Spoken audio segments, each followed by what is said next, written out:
একেদিনাই দুবাৰ আটক হল আৰু দুবাৰ মুকলিও হল প্ৰদেশ কংগ্ৰেছৰ সভাপতি ভূপেন বৰা।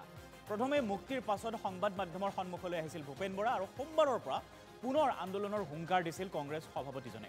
তাৰ পাছতে পুনৰ আটক কৰা হৈছিল ভূপেন বৰাক আৰু ইয়াৰ লগে লগে একাংশ কংগ্ৰেছ কৰ্মী আহি উপস্থিত হৈছিলেহি আৰু ভূপেন বৰাক পুনৰ গ্ৰেপ্তাৰ কৰা হৈছিল, অৰ্থাৎ পুনৰ আটক কৰি লৈ যোৱা হৈছিল ভূপেন বৰাক। আৰু লগে লগে জাঙুৰ খাই উঠিছিল কংগ্ৰেছ কৰ্মীসকল, কংগ্ৰেছ সমৰ্থকসকল। ভূপেন বৰাক মুক্তি দিলেও ইয়াৰ প্ৰতিক্ৰিয়া কিন্তু অব্যাহত আছে। কিন্তু আমি ইতিমধ্যে জনাইছোঁ আজি পুৱাৰ ভাগত প্ৰথমে গ্ৰেপ্তাৰ কৰা অৰ্থাৎ আটক কৰা হৈছিলে ভূপেন বৰাক আৰু তাৰ পাছত 10th এপিবিএনত ৰখা হৈছিলে আৰু সন্ধিয়াৰ ভাগত মুকলি কৰি দিয়া হৈছিল। তেওঁ নিজৰ গাড়ীত গৈ বহিছিলেও, কিন্তু তাৰ পাছত তেওঁক সংবাদ মাধ্যমৰ সন্মুখত যেতিয়া তেওঁ নিজৰ মন্তব্য ৰাখিছিল তাৰ পাছত পুনৰ তেওঁক আটক কৰি লৈ যোৱা হৈছিলে। ভূপেন বৰাক মুক্তি নিদিলে থানাক ঘেৰাওৰ হুংকাৰ দিয়ে কংগ্ৰেছ কৰ্মীসকলে। চৌদিশে পুনৰ আন্দোলন কৰাৰ কথা তেওঁলোকে উল্লেখ কৰে আৰু তাৰ পাছতে অৱশ্যে পুনৰ ভূপেন বৰাক মুকলি কৰি দিয়া হয়। অৰ্থাৎ একেদিনাই দুবাৰ আটক কৰা হ'ল আৰু দুবাৰ মুকলি কৰি দিয়া হ'ল প্ৰদেশ কংগ্ৰেছৰ সভাপতি ভূপেন বৰাক। কংগ্ৰেছ নেতা ৰিপুন বৰাকো মুকলি কৰি দিলে আৰক্ষী অৱস্থাত। পৰৱৰ্তী সময়ত আন্দোলন অধিক তীব্ৰতৰ কৰাৰো অৱশ্যে ঘোষণা কৰিছে কংগ্ৰেছে।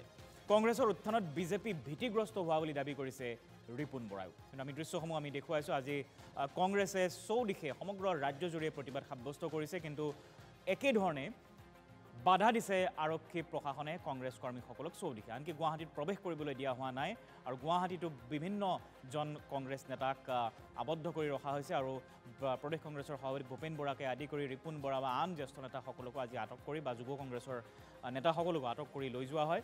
আৰু বিভিন্নজন আনকি বহিৰাজ্যৰ পৰা অহা এগৰাকী কংগ্ৰেছৰ নেতাকো হোটেলত আছিল, তেওঁৰ হোটেলতে তেওঁক আটক কৰি ৰখা হৈছিল আজি গোটেই দিনটো। আৰু এনেদৰে ভূপেন বৰাকো যিহেতু আমি জনাইছোঁ আন কংগ্ৰেছ নেতাসকলৰ সৈতে 10th এপিবিএনত ৰখা হৈছিলে আটক কৰি, তাৰপিছত সন্ধিয়াৰ ভাগত মুকলি কৰি দিয়া হয় যদিও পুনৰ মুকলিৰ লগে লগে আকৌ তেওঁক আটক কৰি লৈ যোৱা হয়। এনেদৰে একেদিনাই দুবাৰ আটক হয়, দুবাৰ মুকলিও হয় ভূপেন বৰাক। অৱশেষত যেনিবা আজি কিছু সময় পূৰ্বে তেওঁক মুকলি কৰি দিয়া হৈছে আন কংগ্ৰেছ কৰ্মীসকলৰ সৈতে।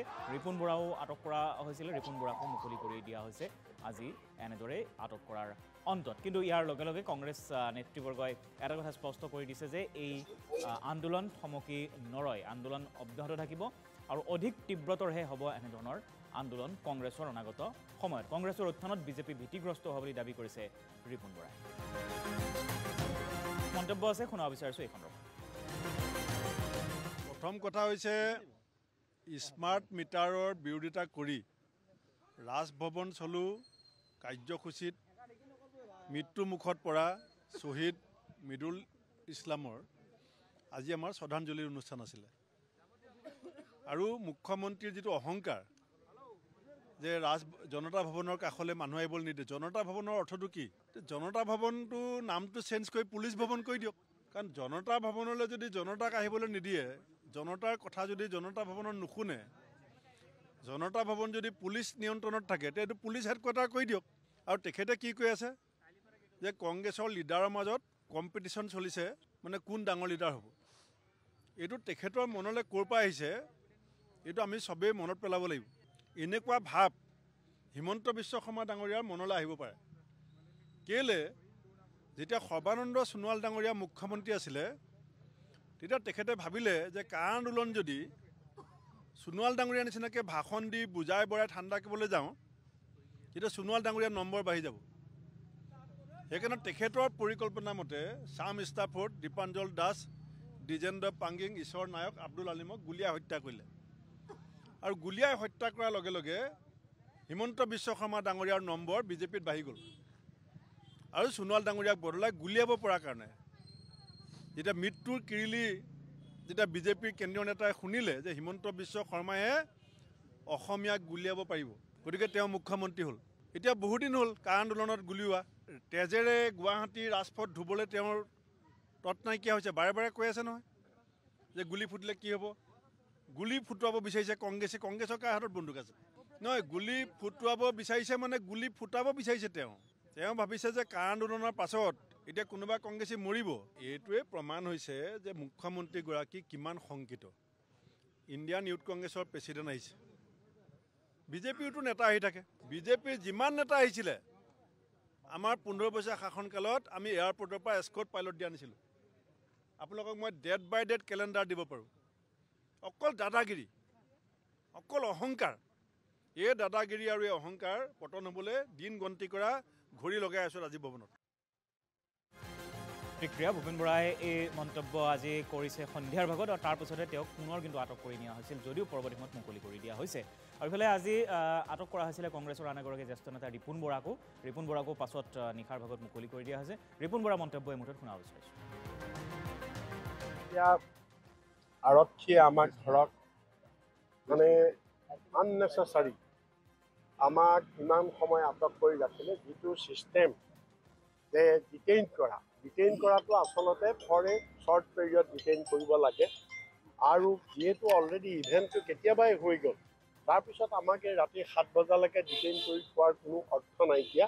এইবিলাক হৈছে মেণ্টেলি হাৰাছ কৰিবৰ কাৰণে আৰু সম্পূৰ্ণ মুখ্যমন্ত্ৰীৰ নিৰ্দেশত আমাক মেণ্টেলি হাৰাছ কৰিবৰ কাৰণে, ফিজিকেলি হাৰাছ কৰিবৰ কাৰণে, যাতে আমি মৰেল ব্ৰেকডাউন হৈ যায়, সেইটো কাৰণেই আচলতে এইটো কৰিছে। আৰু 2 নম্বৰ কথা, তেওঁলোকৰ এইটো প্ৰতিশোধ পৰায়ণ মনোভাৱ। আমি আৰক্ষীৰ গাত দুখ নিদিওঁ।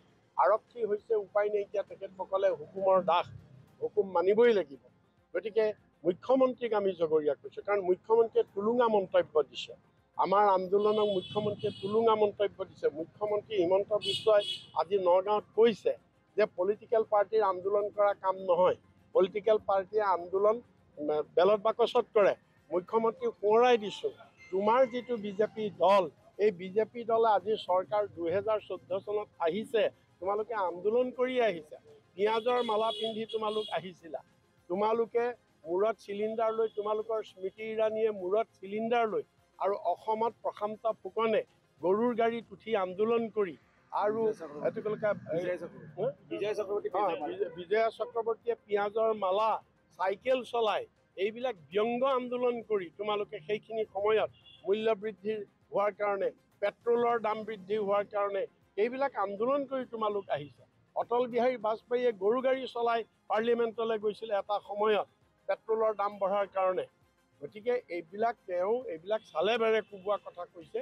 কোনো অধ্যয়ন নাই, কোনো বুৰঞ্জী নাই, কোনো ৰাজনীতি নাই। তেওঁ কিবা কৰি সৰ্বানন্দ সোণোৱালক পিছফালৰ পৰা ডেগাৰ মাৰি তেওঁ পলিটিকেল ক্ষমতা ল'লে। আচলতে হিমন্ত বিশ্ব শৰ্মাক ৰাইজে ভোট দিয়া নাছিলে, ভোট দিছিলে সৰ্বানন্দ সোণোৱালক, কাৰণ তেওঁৱেই চিফ মিনিষ্টাৰ আছিলে। কিন্তু তেওঁ পিছফালৰ পৰা ধাক্কা মাৰি ল'লে।